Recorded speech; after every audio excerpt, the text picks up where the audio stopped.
Alexander Thomas, and welcome to H2O For Dummies by Dummies. These are... Boys, can we do this now? I'm Brandon.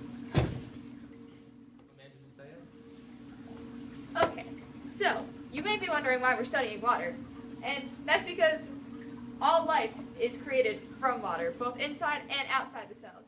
There are 5 properties of water that make it the elixir of life, being cohesion, adhesion, good solvent, ice floats, high specific heat, and high heat of vaporization. Now I'm going to turn it over to them to tell you what that is. Cohesion is the property of water in which water molecules stick to other water molecules. This is because the hydrogen atoms stick to the negative oxygen atoms in each water molecule. This is a very useful property because it allows for surface tension and for us to drink through straws because the water molecules link together and pull on each other. Here we have a coin. Now if we place water droplets on this coin, they will stick to the surface of the coin because they hold on to each other and they will not fall off the edges. There's surface tension. The water molecules are sticking to each other and they create cohesion. In an awkward moment. Adhesion is a similar property of water in which water molecules stick to other things. This is again achieved through H bonding from the hydrogens attaching to other oxygens. This creates capillary action in paper towel when it is dipped in water, and also allows for the creation of a meniscus on test tubes when you fill them up with water. Let's observe some capillary action. If we leave it in there for long enough, you'll see the water climb up to the top of the paper towel. As you can see, the water has traveled up the paper towel. This is how trees drink water to the top of their leaves. The water travels up the stem and through the roots up the veins of the tree.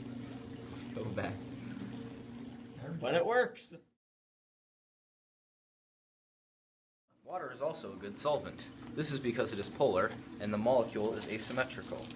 When substances are dumped in water, the hydrogens rip off the negative molecules and the oxygens rip off the positive molecules. Let's observe this with salt. Now if we stir, all the hydrogens are ripping off the negative molecules and the oxygen and the positive molecules, and we see the salt magically disappear.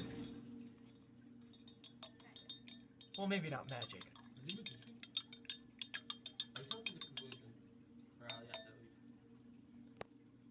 Amazing. Now to the third property, ice floats.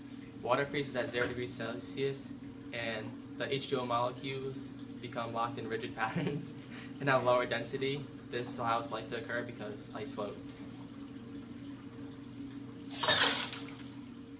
Now you can observe the ice floating inside the water. If this didn't occur, then all marine life would kind of be dead. The fourth property of water is high specific heat, and that's the amount of heat per unit mass required to raise the temperature by 1 degree Celsius. In this case, you can see the water starting to boil. As you can tell, it's above 100 degrees Celsius, and it's probably really hot. Let's see how hot it is.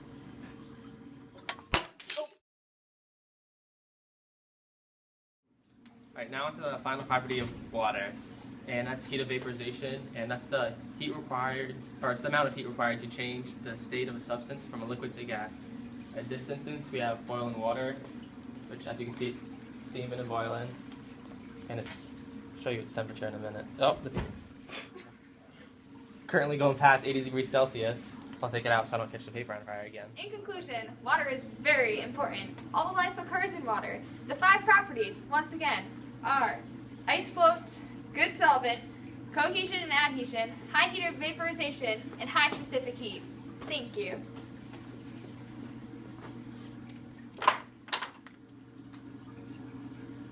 I love H2O. I want some H2O too!